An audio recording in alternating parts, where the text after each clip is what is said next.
শোনা যাচ্ছে ভারতীয় ক্রিকেট বোর্ড মুস্তাফিজুর রহমানকে আবারও তারা আইপিএল এ অংশগ্রহণ করাতে যাচ্ছে। তবে বাংলাদেশ ক্রিকেট বোর্ড যেহেতু মুস্তাফিজুর রহমানের আইপিএল এর এনওসি বাতিল করে দিয়েছেন, অতএব সেই সম্ভাবনাটুকু আর বাকি নেই।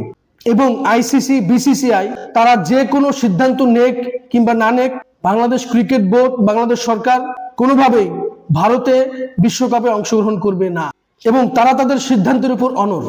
যার ফলে কি হয়েছে, ভারতীয় দাদাদের চরম দাঁত ভাঙ্গা জবাব দেওয়া হয়েছে। রিসেন্টলি তারা যে বাংলাদেশের সাথে ফাজলামিগুলো করেছে সেগুলো হচ্ছে 2025 সালে আইসিসি উইমেন্স ওডিআই ওয়ার্ল্ড কাপের পূর্বে বাংলাদেশ মহিলা দল ভারতে গিয়ে ভারতের সাথে একটি সিরিজ খেলার কথা ছিল।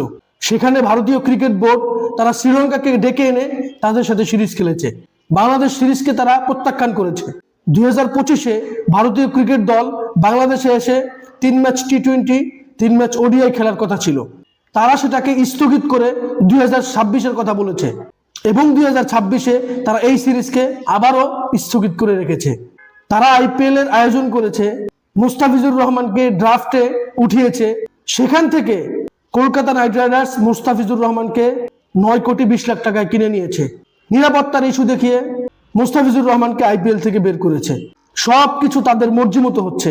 অতএব বিশেষ করে এশিয়াতে পাকিস্তান, বাংলাদেশ এবং শ্রীলঙ্কা প্রত্যেকটা দলের উচিত ভারতের বিরুদ্ধে অবস্থান নেওয়া।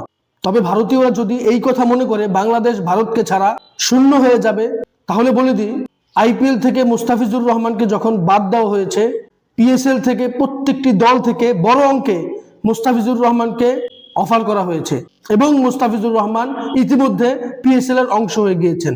অতএব ভারত যত চালাকি করবে ঠিক তত জায়গায় ভারত আটকাবে, তারা পেরেশানিতে পড়বে, ধরা খাবে। এ নিয়ে আপনাদের কোনো মতামত থাকলে অবশ্যই আমার সাথে শেয়ার করবেন।